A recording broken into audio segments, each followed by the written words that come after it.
Hello, I'm Richard Battye from the University of Manchester, Jodrell Bank Centre for Astrophysics. I'm going to talk about a paper on limits on global cosmic birefringence from radio sources. This is based on a paper that will appear soon in collaboration with Neil Jackson and Ian Brown, who are two my colleagues in Manchester. So what I'm going to assume is that this is a specialist audience and that you've already heard talks about how the cosmic microwave background predicts or appears to suggest, let's say, that there is a cosmic birefringence signal, and you've also been talking, I'm sure, about various models for trying to describe that. But the key thing, it being a very extreme suggestion, i.e., a modification to Maxwell's laws, is that we find some other way of showing that it's true. So, a way in which that can be done is using radio sources, and this has been something that has been talked about for some time by originally by Harari and Sakivi and Field and Carroll. And essentially, what we're going to talk about here is a manifestation of a similar idea, but there's a whole load of different ways in which this can be done. So what we're going to talk about are using jet-powered radio sources like the one that's pictured here. And on the right is a blow up of the center where there is believed to be a black hole and a jet uh, being ejected from that black hole. And the magnetic field lines are expected to be rather well ordered. And it's those magnetic field lines that create the synchrotron emission that we detect. In the standard convention, the polarization position angle will be perpendicular to the jet along the electric field lines. And hence, if we see some statistical misalignment between the position angle, PA, and the polarization position angle, PPA, then we, in principle, are seeing some effect of cosmic birefringence. So just to get all my definitions correct, we're going to talk about a polarization position angle, alpha, which is a half a tan inverse of U over Q. The Stokes parameters U and Q. And we're going to measure the position angle theta from the east of north in this definition. And the misalignment angle, because I'm expecting theta minus alpha to be 90 in this definition, then I'm going to subtract off 90 and make that angle between an acute angle between minus 90 and 90. So the data that we're going to use, these data were not taken for this specific purpose. So, and they were taken some time ago. They're not perfect for this situation, but they're pretty good, as we'll see. So there are two catalogs of flat spectrum radio sources that have been measured by two different telescopes, the VLA in A array and the VLBA, which is the Very Long Baseline Array. And we use the VLA to measure polarization. This was done as part of the Cosmic Lens All Sky Survey, or CLASS, at 8.4 gigahertz. This was done in the 1990s. And the polarization observations of that were published in 2007 in Jackson et al.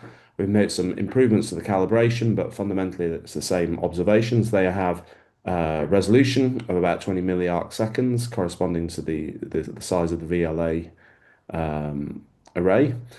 And the other observations are it's now known as the RFC, or the Radio Fundamental Catalogue, but ultimately came from the VLBA calibrator survey. And these are a whole series of observations made at 2.75, 8.4, and 15 gigahertz. That's S, C, X, and U bands, as I will describe them, So this is described in a paper by Petrov and Kovalev in 19 sorry in 2025, but the observations go back well before that. And those observations have very, very high resolution, about as high a resolution as you can get, typically about 1 milliarc second. Taking these two catalogues together, we've found 6,648 matches with measured angles. Around two-thirds of those have redshifts, which means that they're typically quasars. They have broad emission lines, and it's those that have been used to calculate the redshifts. And we will concentrate on a sample which is signal to noise of 3 in polarization, which means that we've detected the polarization angle up to about 10 degrees, and they have a redshift. And of the sources that we have there, 2,646 of the sources have one or more measurements. And I've listed there for those who are interested how many there are at each individual waveband. And that sums up to a total of 5,182 measurements of the position angle. But we only have, for each of those sources, one polarization measurement, and that's at the 8.4 gigahertz. So one of the things that one would have to do to compare directly to a model would be to use the redshift distribution. And just for interest, I put that up here. So up to about 1.5, that's pretty flat, and then it tails off to redshift 4. And the selection, there's no particular selection here that's been made. So the objects, they just come out with whatever redshift that they have. The input PAs and PPAs are quite interesting to look at. So just let's concentrate for the moment on the bottom right-hand corner. That's the polarization position angle histogram between 0 and 180. And well, you see that it's pretty flat, which is what you would expect, and that's indicative of there being very good zero polarization calibration. The other plots that I've shown here are for the position angles, S, C, and X bands. And what you see is they're pretty flat as well, except for right at the very lowest values of theta and the very highest values of theta, so near 0 and 180. And that is a systematic effect in the survey due to the fact that the VLBA is an east-west array. It uses telescopes from the Caribbean to Hawaii across the United States, and they are typically in an east-west array. So there's not quite so many baselines in other directions, which makes it difficult to measure things which have position angles of 0 and 180.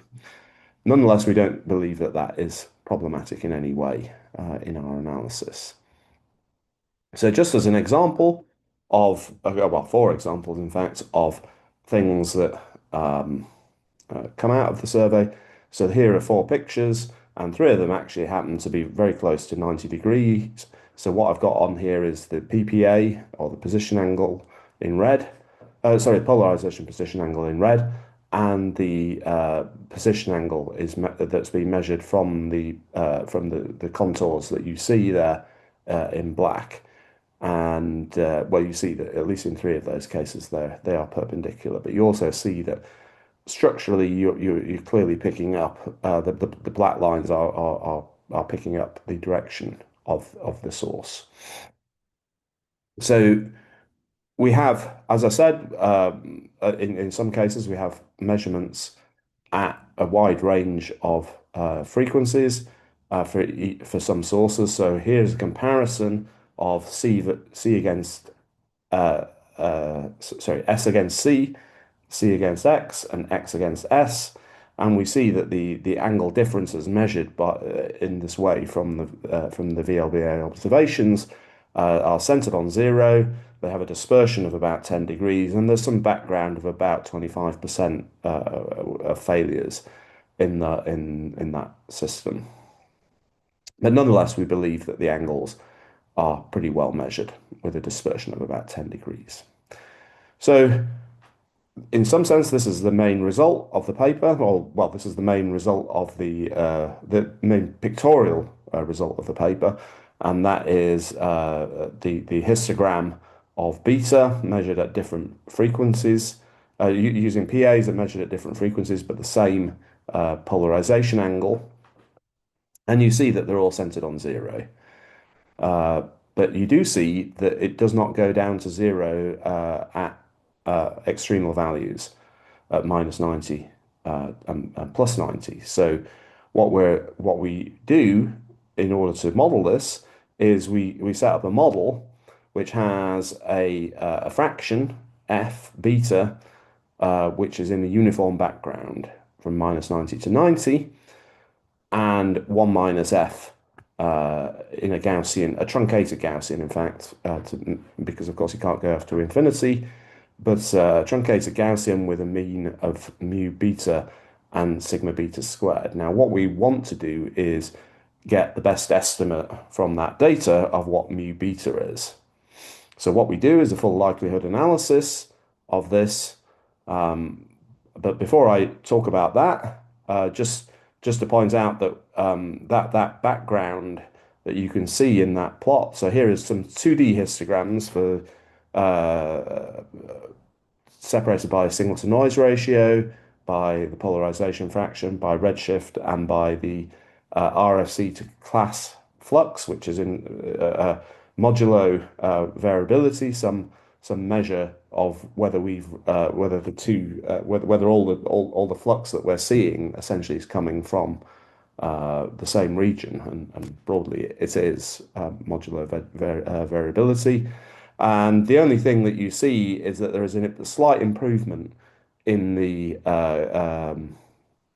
in the background if you cut out things with low polarization fractions. Other than that, there's very little correlation there.